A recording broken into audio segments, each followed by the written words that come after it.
Hello, and my name is Dan, aka the tipster in a suit, and I may not have been to the most racetracks.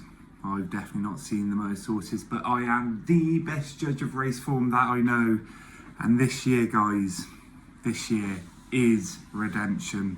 I thought the episode that I do today, I would do a few bits in. I'm going to cover a recap of this weekend's selections. I wanted to review some of the horses over the weekend as well. There was some performances that definitely caught the eye, as well as some in midweek, particularly one that you want to wait for the end of the episode for, because I was really taken by one novice hurdler. And then I've got a couple of selections as well for the weekend coming up. They're anti-post plays, but I think they make a lot of sense. So, as you loyal followers know, I did some early selections last week and did my final stakes and selections as a post early in the morning of both Friday and Saturday.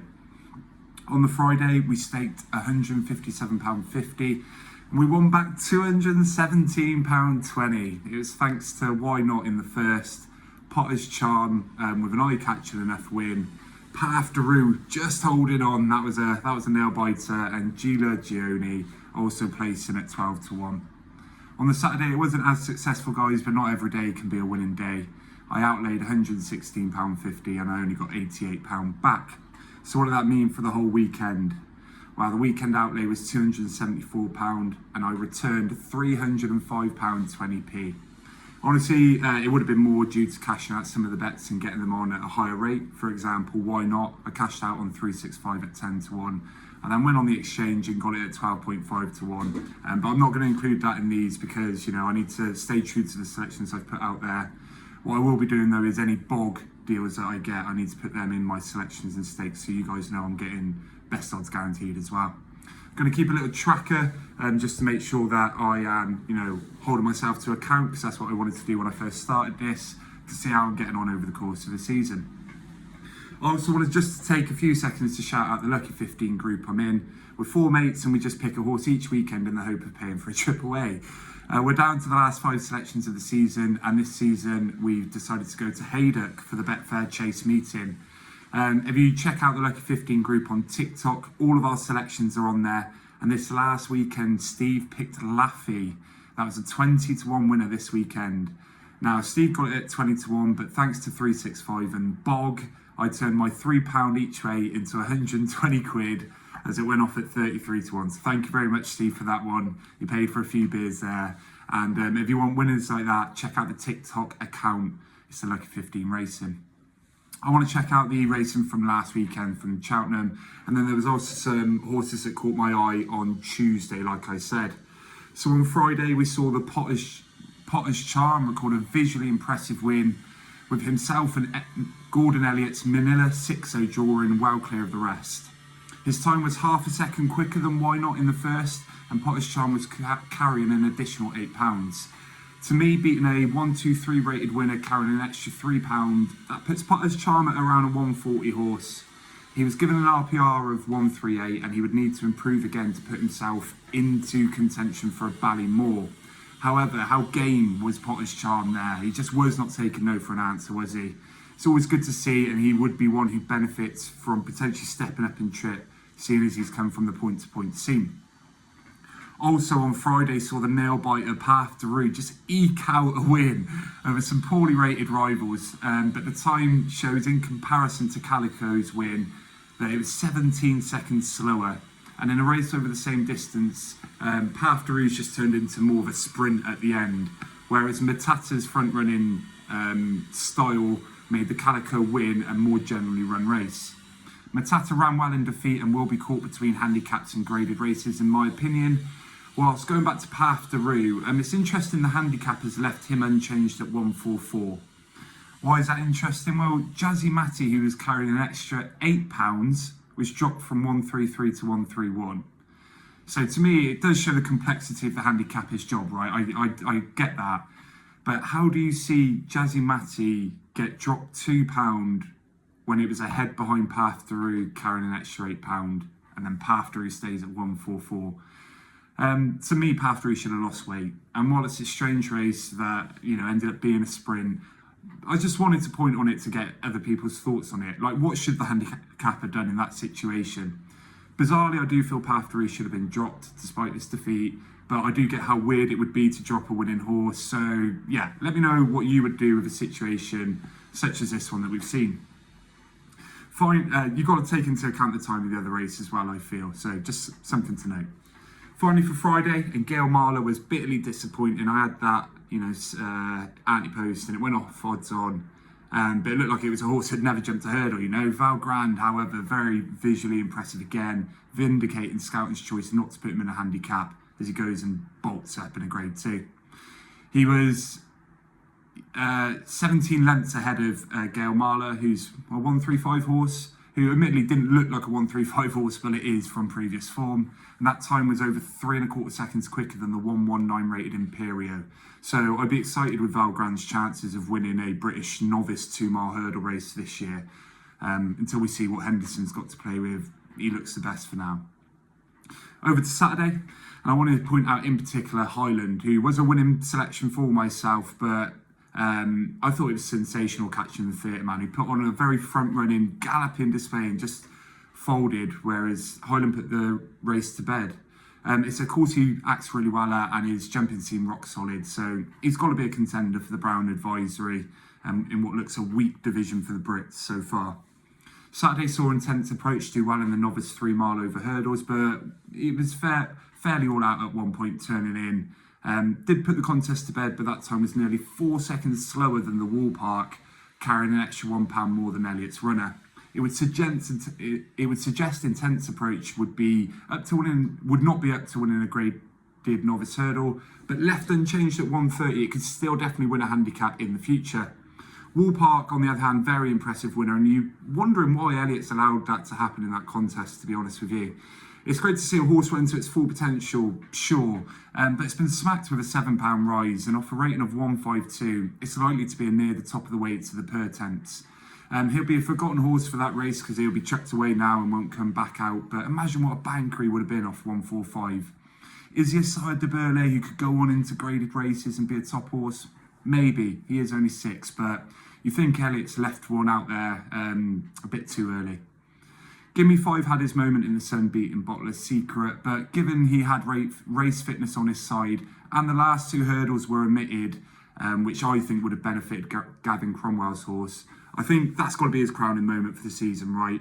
And I would expect Bottler's Secret to reverse any form, any meeting they had in the future. But fair play to the golf owners, McDowell and Koepka on that one. Dodger Long ran a blinder there as well. Watch out for Dodger Long.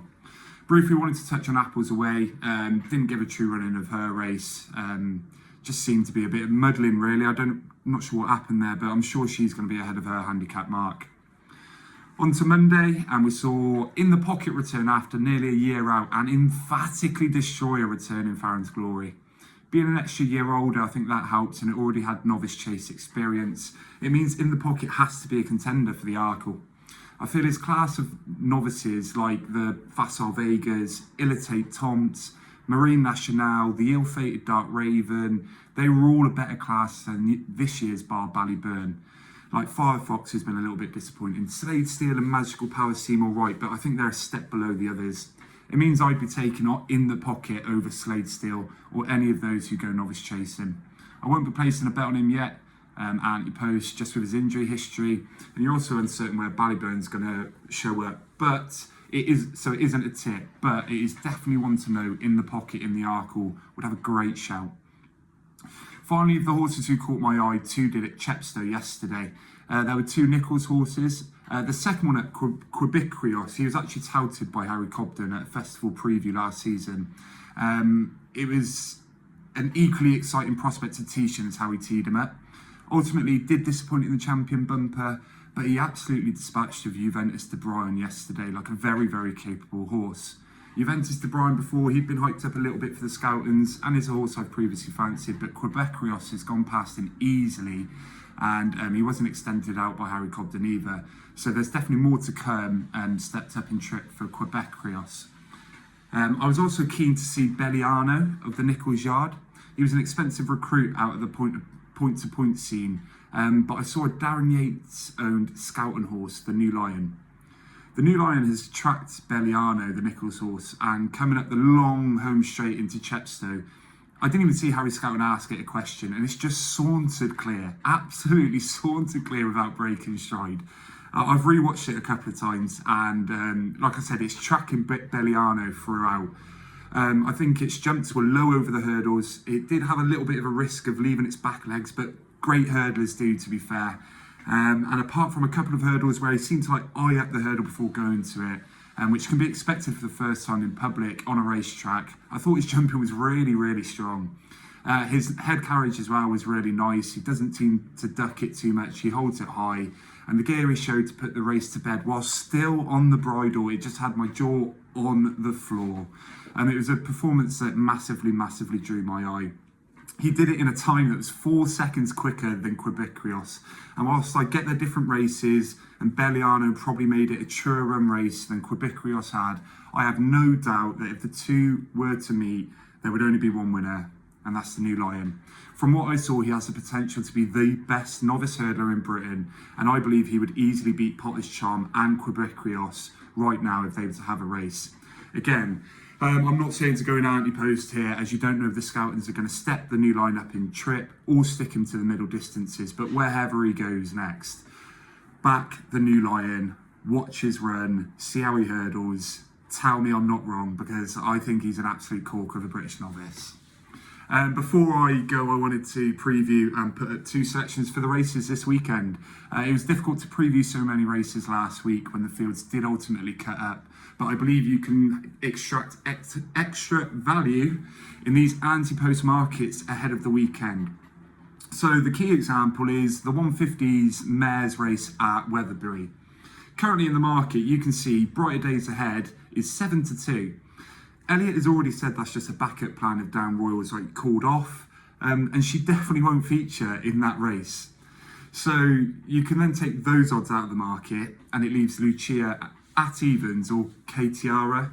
Now, both featured in this race last year. Lucia came second behind You Wear It Well, and then K-Tiara was 16 lengths behind. That form absolutely will not be reversed, and K-Tiara may even take up her entry elsewhere. Of the rest, Sweet Fantasy has too much to do to find. All the rest have too much to find on ratings with Lucia. And even if K-Tiara was in this race, Lucia was one of the few Henderson decent stories at the festival, coming third in the champion hurdle. And even seems like a steal to me, especially when Brighter Days Ahead comes out. So I've stuck £25 on at evens. And when Brighter Days Ahead comes out, she'll instantly be 4-6, and she'll win 1-3 on the day. The other race I've had a little go on is the Charlie Hall, with Brave Man's Game a deserved favourite, and Grey Dawning is a fascinating recruit to the Open Stay and Chase division. I'm dead keen to see how he gets on. Elliot's runners I will expect staying down Royal, that's Joe Cloman conflated, and hanging there, a quick point on him is how he's rated a 159 animal, I will never ever know. He's run one race over the summer out of 4, and he's gone up to 159. It's absolutely ludicrous. He has no chance in this whatsoever. Dashad Drasher is 4-1 for the hurdle race on the same day, and he could take that option, as could Thunder Rock. Oroko could line up here. He would be an interesting runner, but he's much more likely to go to Carlisle the next day for the Colin Memorial Chase. Hewitt was supplemented for this race and could take his chance, and I believe French Dynamite will similarly take his chance here. And the Real Whackers, another one who's only entered for here, so will take his chance. However, with the field likely to cut up from 5 to 6 runners, I've taken a chance on Sam Brown. I've done a 5 each way at 33-1 and then another 5 each way at 50-1, both 3 places. He's a horse who always runs his race rock solid, is officially better rated than a lot of these, yet gets to go on better or matched terms, and he only needs to come in the top 3 for me to be paid. I think it's a cracking anti-post bet. So there we are. There's lots that I went over there. I'd love to know your thoughts on the handicapper with Path de Rue, the Cheltenham runners and early selections this weekend, Sam Brown and Lucia. And go back and watch the New Lion and let me know what you think of him. I appreciate you watching, guys, and I will catch you on the next one.